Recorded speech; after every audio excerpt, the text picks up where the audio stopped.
Hello बच्चों, तो जो हम लेसन पढ़ रहे थे द डेजर्ट, उसको हम आपने देखा कि जो पशु हैं और पौधे हैं वो कहाँ से थोड़ा बहुत जो पानी है वो प्राप्त करते हैं और ज़िंदा रहते हैं। कि तो कोई तो पौधों के तनों से, कोई पत्तों से जूस लेता है, कोई जानवर, कोई जो मांसाहारी होते हैं वो दूसरे जानवर के मीट से नमी लेते हैं। ऊँट पानी को काफ़ी दिनों तक अपने अंदर स्टोर कर सकता है और उसके बिना पानी को, उसका शरीर उस स्टोर पानी को यूज करता रहता है और वो उसको शिप ऑफ द डेजर्ट बोलते हैं, मरुस्थल का जहाज बोलते हैं। क्योंकि यही पशु है जो मतलब कि मरुस्थल में अच्छे से काम कर सकता है, अच्छे से रह सकता है, एडजस्ट कर सकता है। भगवान ने इसको बनाया ही ऐसे है वहाँ रहने के लिए। तो और देखते हैं थोड़ा बहुत। अब जैसे कि आप ये पिक देख रहे हो ऊँट की इस लेसन में, ये आपकी इमेजिनेशन के लिए बनाया है। साथ में देखो ये जो पेड़ है ये मरुस्थल के जैसा है ना, कैक्टस जो नागफनी है उसका जो पौधा है छोटा सा वो दिखाई दे रहा है आपको नेक्स्ट पिक में, वो अच्छे से दिखाई दे रहा है।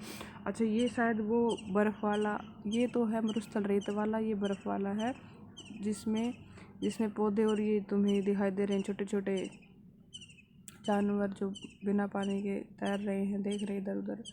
तो देखो आगे ये यहाँ से आए थे हम। डेजर्ट प्लांट्स आल्सो अडेप्ट होता है ढाल लेना, मतलब कि जो मरुस्थल के जो पौधे हैं वो अपने आप को ढाल लेते हैं to the life they lead, उस जीवन को जो उनको जीना होता है, जो आगे करके उनको लीड करना होता है, यानी कि अपना जो जीवन जीना होता है उसके अकॉर्डिंग स्वयं को वो ढाल लेते हैं। कैक्टस प्लांट्स जो नागफनी के पौधे हैं स्टोर वाटर, अपने अंदर पानी को स्टोर कर लेते हैं, रख लेते हैं इन देयर थिक स्टेम्स, अपने मोटे तनों में। स्टेम्स होते हैं तने, तना जो आप जानते ही हुआ पौधे का कहाँ होता है। Their roots lie close to the surface, और जो उनकी जड़ें होती हैं वो सतह के बिल्कुल नज़दीक होती हैं, नज़दीक रहती हैं, यानी कि बिल्कुल सतह के ऊपर रहती हैं ऑफ द ग्राउंड, ज़मीन के।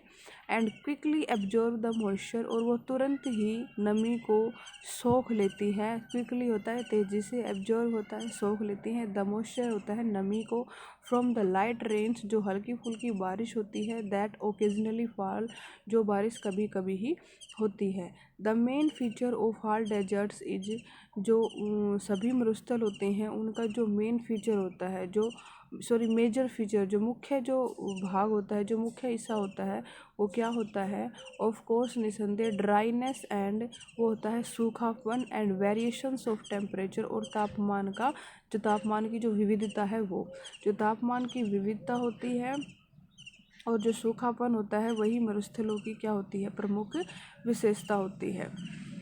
इन ह्यूमिड क्लाइमेट्स, जो ह्यूमिड आर्द्र जलवायु होती है, the moisture in the air, जो हवा में मौजूद नमी होती है, एक्ट्स लाइक ए ब्लैंकेट, वो एक कंबल की तरह काम करती है, and protects the earth surface, और धरती की सतह को सुरक्षा प्रदान करती है, from the hot rays of the sun, सूर्य की गरम किरणों से। मतलब कि जहाँ पर नमी होती है जिस एनवायरनमेंट में, वहाँ की नमी, जो सूर्य की बहुत ज़्यादा गर्म किरणें होती हैं उनसे ज़मीन की, धरती की रक्षा करती है।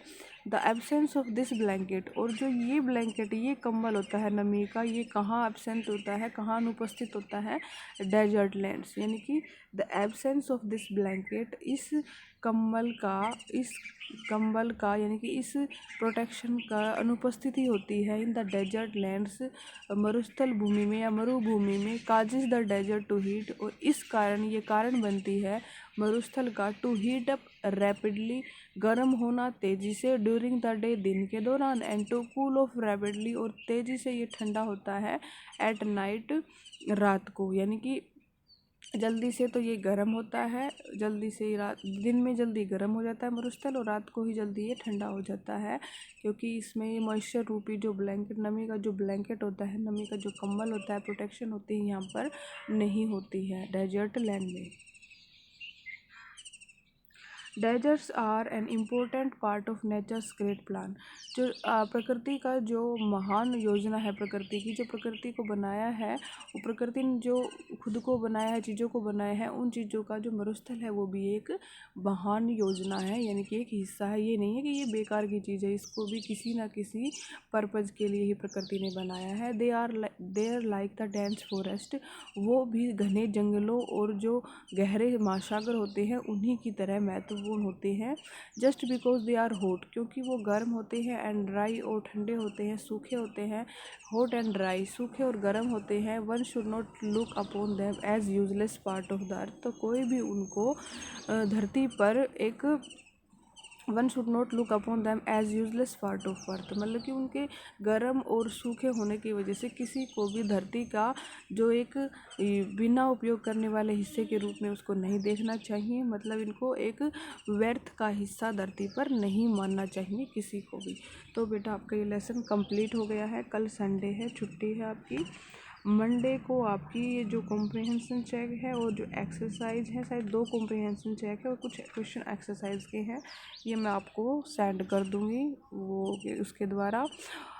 तो ध्यान से लेसन को पढ़ो, देखो, समझो। समझ में नहीं आया तो दोबारा देखो। मैंने कल बताया था आपको अच्छे से, क्योंकि कोई भी लेसन अगर आपको करना है तो उसका मेन जो है, कोई भी लेसन अच्छे से करना है तो उसके वर्ड मीनिंग अच्छे से होने चाहिए। आपका शब्दकोश, वोकैबुलरी है जो वो इम्प्रूव होगी, और लेसन ही आपको अच्छे से करना है, तभी आपको क्वेश्चन आंसर अच्छे से याद होंगे और आप उनको याद रख पाएंगे। अगर आपने सिर्फ लेसन की स्टोरी पढ़ के क्वेश्चन आंसर याद किए तो आप दूसरे बच्चों से पीछे रह जाओगे।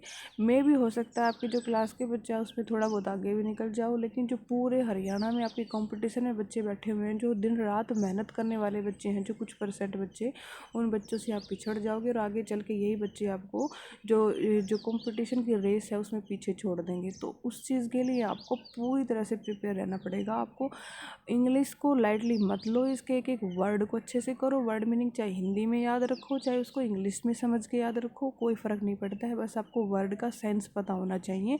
धीरे धीरे आप उसको क्या करोगे, खुद ही अपनी भाषा में उस वर्ड्स को यूज करने लग जाओगे। और बहुत से वर्ड तो ऐसे होते हैं जो आपके एसएस में भी आते हैं, जो इंग्लिश मीडियम से हैं, और साइंस में भी यूज़ हो सकते हैं वो वर्ड।